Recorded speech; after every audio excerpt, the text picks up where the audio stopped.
welcome back. Today we're going to be talking about casting your pearls before swine. Now, I'm making this video specifically because I have a story, like an encounter, right? That's why I'm sharing this video. I'm going to share the story and then explain why it relates to casting your pearls before swine. Because I've had many experiences where I was having conversations and I wanted to get them the last word. I just wanted them to understand. But then it would just bicker back and forth, and then I'm at the gym speaking to this guy for 20 minutes when I could have stopped the conversation. It would have been way more fruitful if I stopped it then and got my workouts in.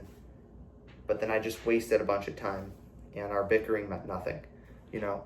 But the verse, right? That verse comes from Matthew chapter 7. Matthew chapter 7, verse 6. Do not give to dogs what is sacred. Do not throw your pearls to pigs. If you do, they may trample them under their feet and tear you to pieces. Here's a quick story, right? This is the reason I'm making this video. It's because I was at the gym one day, and sometimes I go up to people and I try to share the gospel. And this time it happened to be a Muslim. And I was like, hey, the gospel and whatnot. And he's like, let me bring my brother over here, actually. And so he brought his brother over here because his brother knows a lot more about the faith than him. And he also was Muslim, obviously. And so I could definitely tell he was a bit more knowledgeable. And we were speaking. I was telling him how, there needs to be sacrifice for sin. And essentially fast forwarding it to a couple days later. That was the first time I met them. Fast forwarding a couple days later, I meet him again. And I bring up the same issue. And basically that leads to him bringing up a problem he has with the Bible. And it was, if he asked me, does God have the ability to sin?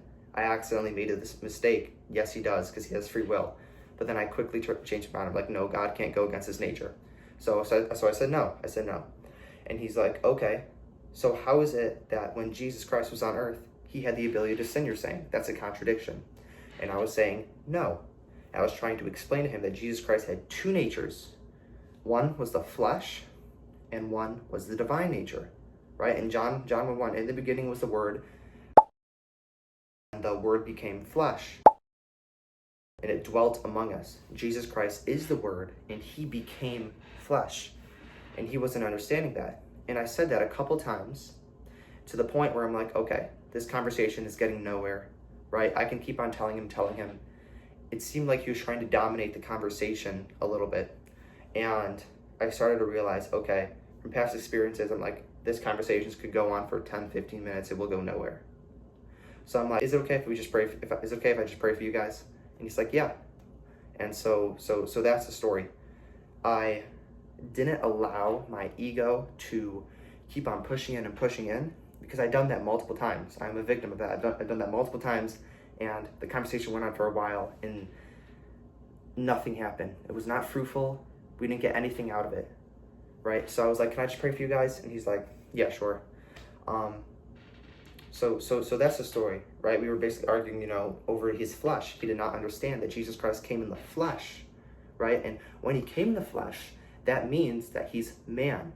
And when he's man, he has the ability to sin. That's why the devil came and tempted him. The devil came and tempted him 3 times, yet he denied it. So that's the story, right? And I understood that if I were to keep talking, the conversation would get nowhere.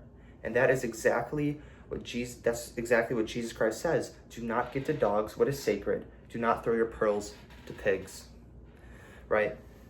Don't get me wrong, they were 2 wonderful Muslims, right?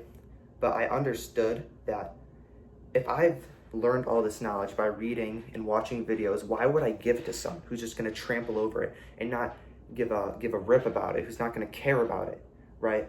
Why would I do that? Why would I give what is sacred to dogs? And I was like, okay, no, I'm just going to end the conversation early. And I think that was a wise choice. And so that's what I think Jesus Christ is referring to. If you've spent your time gaining knowledge, wisdom, through prayer, reading the Word, watching videos, talking to your friends, why would you share it and give it to someone who just continuously tries to dominate, overtake the conversation. He just continues to put aside your knowledge and just walk over it like it's nothing, right? You don't want to speak to those people. Jesus says, if they do not, what is it? If you go into a certain city or town and they do not respect you, they do not receive the gospel, shake the dust off your feet as a testimony, right? And like I said, this is not a video for me to bash them. I love them. I hope they come to Jesus Christ. And I would actually ask for you guys to pray for them. A lot of times we can allow our pride and our ego to continuously try to win the argument. And it's actually really cool because earlier today I was reading the book of Joshua, and in the book of Joshua, chapter 8 I was reading. And it is when Joshua and the Israelites go to attack King Ai. I don't know if I pronounced that right. Hopefully I did. King Ai.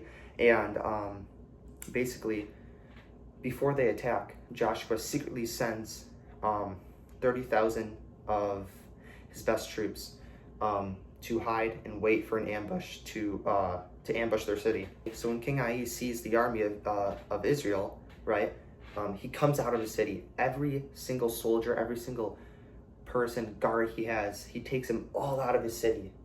But guess what? Joshua still sent the 30,000 men to wait when every single person leaves the city, so that those men can go ambush and take over the city. Right? And the reason I'm sharing this is because King Ai allowed his ego and his pride to take over, because he took every single soldier, every single guard out of the city without thinking thoroughly and cautiously. Instead, he could have maybe left a quarter of his army into the city just in case, if he was thinking thoroughly and cautiously and didn't allow his pride to get in front of him. Because he's like, oh, we're going to take over these Israelites. We're going to absolutely defeat them. But when he looked behind them and he saw the ambush into the city and just everything being destroyed, possessions being taken over, he's like, what have I done? Right? And so obviously the Israelites won, and Joshua's army won, right? And then they went to go sacrifice to the Lord, did the fellowship offerings and whatnot. So I really wanted to get at, do not cast your pearls before swine, right?